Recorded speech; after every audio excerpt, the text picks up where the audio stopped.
One of the questions that I always get from people is like, what keeps me motivated?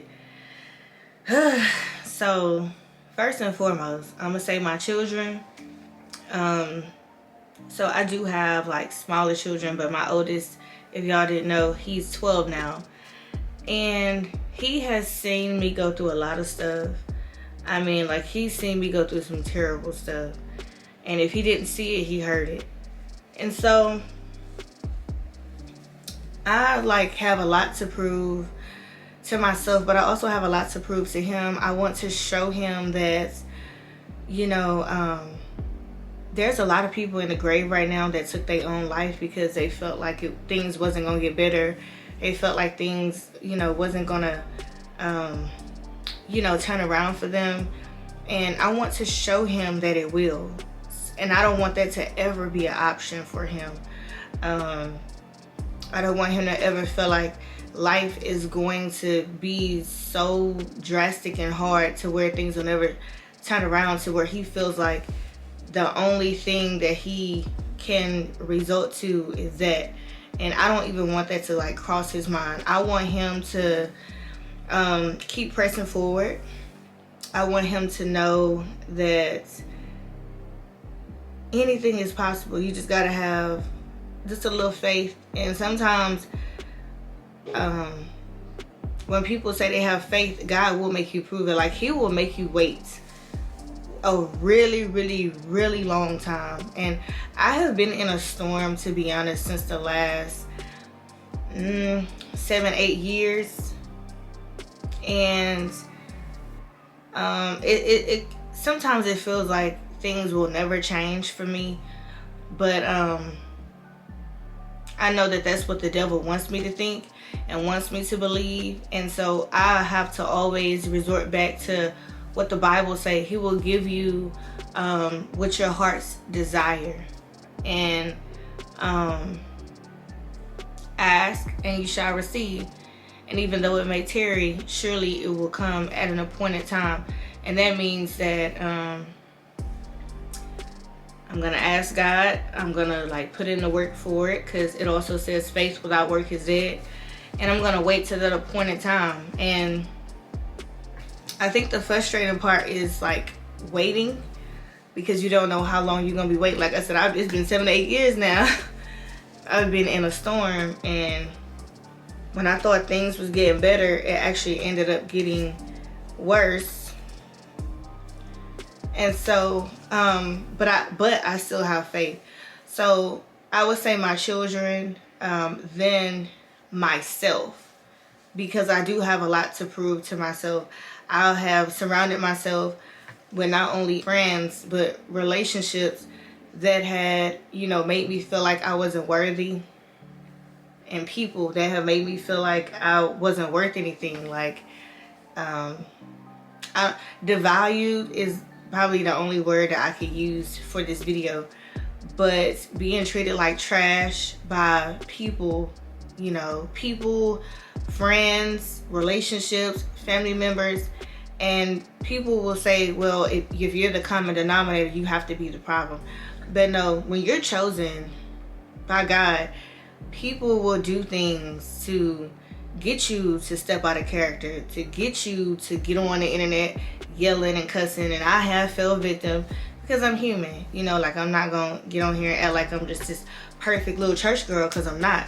Do I love God? Yes. Will I speak about God? Yes, I will. Will you get cussed out? I don't know. It depends on the day, because one, I'm a single mother of 4. One of my kids is on the spectrum for having autism. I have a lot of built up frustration every day, getting the very minimum of sleep, which will cause you to have short tempers, attitudes, all of that.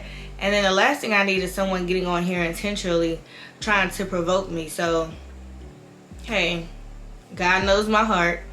Y'all don't know my heart, but God knows my heart, and that's all that matters. So God knows that I've let 50 million things pass before I had to, hop on your head, and that's just what it is. God forgive me in advance. Moving on. But I will say, being devalued, self-esteem shot, self-confidence shot. Like, if you guys can just look at the transition from when I first dropped my very first video in 2018 until now, like, you guys have seen me at my highs, and then like you guys are now witnessing me at my lowest, and that does not happen by itself at all. There was some people that has contributed to my downfall, even though they will never get on here and admit it. I will take full accountability, because people are who they are. And the thing is, people are gonna do whatever it is that they have done, and if it's in you, it's in you. It was left up to me to recognize those behaviors, and even though I recognized it, I didn't trust myself enough to believe that what I see is actually a real thing, and I overlooked it. So I ignored those red flags, and I can only blame myself for that, because nobody had a gun held to my head or nothing. Nobody made me tell my business. Nobody kept me in relationships. That was all on me. And so now, since I recognize that, I'm so aware now, and I still make mistakes though, because like, people be getting smarter, y'all. And I'm really starting to think that I just cannot be friends with this nobody, if that makes sense. Especially if you're a content creator, because it just be like little weird stuff that be going on. Like, people be getting mad at me because I don't answer my phone. You know, like, I'm doing content. Like, you know, why would you even want to distract me from what I'm doing? Like, do you not see how me and my children are living? And I just feel like if you're not understanding of that, like, I don't want you around me. Like, getting mad over like little petty stuff like that. Like, first of all, my house is a circus, okay? And it's not often that I'm by my phone. But if I pick up my phone to post a funny meme or drop a video, like, okay, maybe that's my quality time to like decompress. I'm not gonna spend my time on the phone talking about things that my baby daddies have done to piss me off, or things that somebody else's baby daddy have done to piss them off. Like, I think I'm finally maturing in that area to where I just don't want to hear about it at all. Now, you catch me on the right day when I have time, hey, I may have time to talk about stuff that's not important, but I just really want to surround myself with people that has like the same goal as me, the same mind as me. Like, if you're not trying to help me get out of my situation, don't try to distract me. I don't like people who I feel, and I could be wrong, but I don't like people to try to distract me from getting myself out of this situation. I don't like it. You know what I'm saying? Like, I'm not in a position to just sit on the phone all day with people, even if I've done that in the past. As of today, I have recognized, like, I'm not doing that. I'm not doing it. I have too much at stake right now. My children need me, and even when it's just me and baby Drake, like, I don't care. I'm still not doing it. I don't want to be distracted. There's too much at stake right now, and it's just me and my kids, and we all we got for real. Like, I can honestly say, like, I'm just not interested. I don't want to hang out with nobody. I don't want to go over nobody's house. Like, I just want to just do my thing. You know what I'm saying? Like, I'm focused more now than ever, and I don't want nobody to try to, like, whether it's intentional or I'll even say unintentional, I don't want nobody asking me to hang out. Like, that's not the level that I'm on right now. The level that I'm on right now is getting out of my situation, and my focus is on me and my children, and that's just that. Another thing is having like little secret enemies, and I guess that could kind of go hand in hand with what I was just saying. There'll be people that's like extremely nice to you. They'll even come off as if like they're trying to help you, but as soon as it look like you're doing better than them, like, that's when the mask comes off, and you know, like, I don't even want to be on the phone no more. Like, it's just crazy, because like, you never know what somebody's intentions are. Like, like I said, y'all know I have been like in this little social media war or whatever with my kids' fathers, but that ain't nothing new. And I'm gonna forever do what I have to do to protect myself, because I'm not going to jail for nobody. I've never been to jail for nobody, and I don't plan on going to jail for nobody. But if I'm just having innocent conversation with someone that's a friend, and you find any little reason to like try to like out my business or something like that, y'all already know I'm an open book. Like, it ain't nothing that nobody can upload about me, or, you know, any type of recordings or anything like that, because I'm gonna say, well, yeah, it was me. You know, it is what it is. But I just like, I don't go looking for people. Like, that's, you get what I'm saying? Like, I never go looking for people. People come to me and their intentions be like so wrong. Like, I see if I'm going after friends, I'm going after relationships, and then things went bad, like, then you can blame me. But if you DM me first, if you email me first, if you bump into me somewhere first, and then things go bad, I just feel like, why does everything have to be my fault when, like, you literally inserted yourself into my life? Like, I didn't even go looking for you, didn't even know who you were. You get what I'm saying? Like, every relationship that I've been in, guys came after me. When things didn't work out, everything was my fault. And it's like, but yeah, so that's just me rambling on, y'all. But those are things that keep me motivated. And the fact that it's not too late. Even though, like, I'm a lot older now. I'm 31. I'll be 32 next month. When I came to this platform, I was roughly 25. I was 25 when I dropped my first video in 2018. I'm 31 now. 31 to someone that's 40 is still considered young. Someone that's 25 is like cutting it close, but it's not like like closer to 40. I'm closer to my 20s, so I still have time, as long as God wakes me up every morning. I have breath in my body, and I always say this: I have went through so much experience now that the stuff that I have gone through, by the grace of God, my children will not have to go through. They will continue to break generational curses and things like that. And yeah, if it doesn't hit me to create generational wealth, I know for a fact, like, it's so promising that it's gonna hit my children and their children. And so, like, it's kind of sort of like our ancestors, like they paved the way for us during slavery times and things like that, for us to be able to eat at restaurants with people that are not our colors, and, you know, drink from water fountains, and go to school with people that are not our color. And they paved the way for us to be able to do that. And I feel like with my experience, and just, I think that I've experienced every kind of man when it comes to relationships.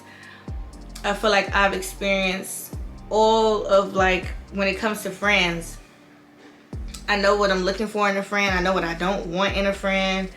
Family members, I know, like, certain family members who I want to deal with, who I don't want to deal with. And it's because I'm growing as an individual. And when you grow, you realize that some people just cannot come with you, you know, like, to the next level. And I'm not at the next level yet. However, there's still people, even with me showing everything that I'm going through, people still feel like I've struck gold. But me and God knows the truth. My children knows the truth. I just feel like, I don't know, next year will definitely be different for me and my children. And it's a path that only we are on. Like, you know, and I can only give credit to God, and you guys will see that too. Because it's not like you guys don't see anybody else on my channels. You just see me and my children. And that's what's gonna, like, pave the way for us, is me putting in that time, that energy, that effort. Me missing nights of sleep so that when my children get adults, they can sleep peacefully. Like, I've already did all the hard labor for you guys. All you guys got to do is just keep up everything that I've done, and just show some appreciation to your mama, because mama gonna have your back. Like, mama is going to give her all. Mama's not gonna half step. Mama not gonna put herself first. Like, mama gonna always put y'all first, because this is the real reason why I do what I do, and it's for them. So when I'm long gone, like, they'll, you know, like I said, they could, you know, pick up the pieces. Single moms, it's not too late. It has felt like a long 4 years. Dion will be 4 Sunday. So, yeah, it has been a long 4 years. I will say that. But in a few months, Addison will be in school. She'll be in school around the same time everyone else is. And I'll really start feeling like I have some sort of freedom. Even though it's just for 8 hours, you know, Monday through Friday. But I'll still feel like, oh my God, like, because right now I just feel like I'm a mom.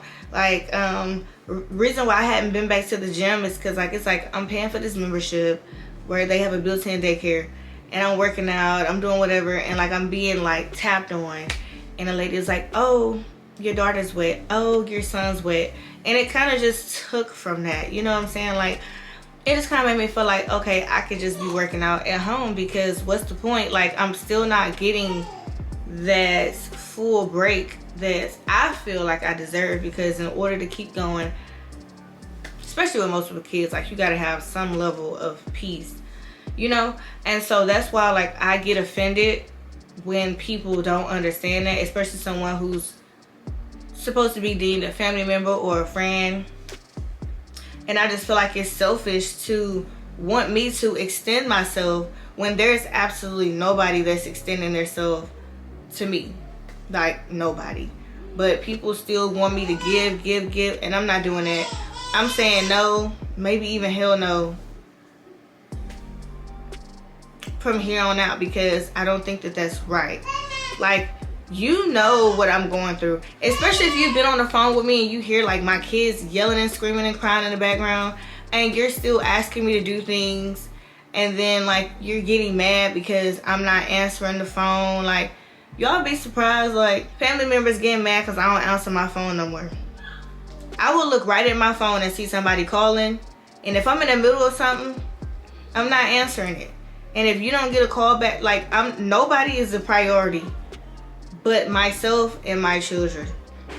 I don't want anybody feeling like they just have easy access to me. And that's the problem. Like, people become spoiled to like my time and my attention. So whenever you call and I'm answering, then the one time that I don't answer, or the couple times I don't answer, like, you get upset in your feelings. Absolutely, like, that, it's not gonna work like that. Like, I don't want nobody to feel like they have that much access to me to where you're getting upset if I don't answer the phone call. I got 4 children. It's me and them. One of my kids is on the spectrum for having autism. Tell me people are selfish without telling me people are selfish, because that's selfish to me. I wouldn't do nobody like that. But this is the end of this video, y'all. That's what keeps me motivated. Is like, I have a lot to prove to my children. I have a lot to prove to myself. I have a lot to prove to my single moms. I don't know if I said that or not, but there's so many women that are just like me, and I think that's why everybody's so shocked, because they felt like, I don't know, some people feel like it just would never happen to somebody like me. Not saying I'm better than anybody, but I think people get so caught up in the social media stuff, because so many people are, it's like, once you become a YouTuber, you're supposed to live a certain lifestyle. You can't be shopping at the Dollar Tree. Like, you can't be living in the projects. And unfortunately, that's my story right now. It won't always be my story, but hopefully I can encourage other single moms to, like, just weather the storm. And whenever you get out is whenever you get out. And if God got you waiting, it's for a reason. I know God had me waiting for a reason, because I know he's going to give me double for my trouble, triple for my trouble, actually. And he's gonna add a little favor on whatever it is that I'm asking him for. And I can't wait for it. Is it frustrating waiting? Yes, it is. But I know that if God have you waiting, it's for a reason. And I can feel my breakthrough coming. I don't know how, but it's not for me to worry out. It's just meant for me to just keep my faith, trust in him, and just know that eventually I will get out of this storm. So I'm gracefully broken right now. Gracefully broken. And if this is my journey of becoming a motivational speaker, something that I've always want it to be, then hey, everything else will come with it. But if this is a start, then I'm gonna accept that and be thankful from start to finish. But I'll see y'all in another video.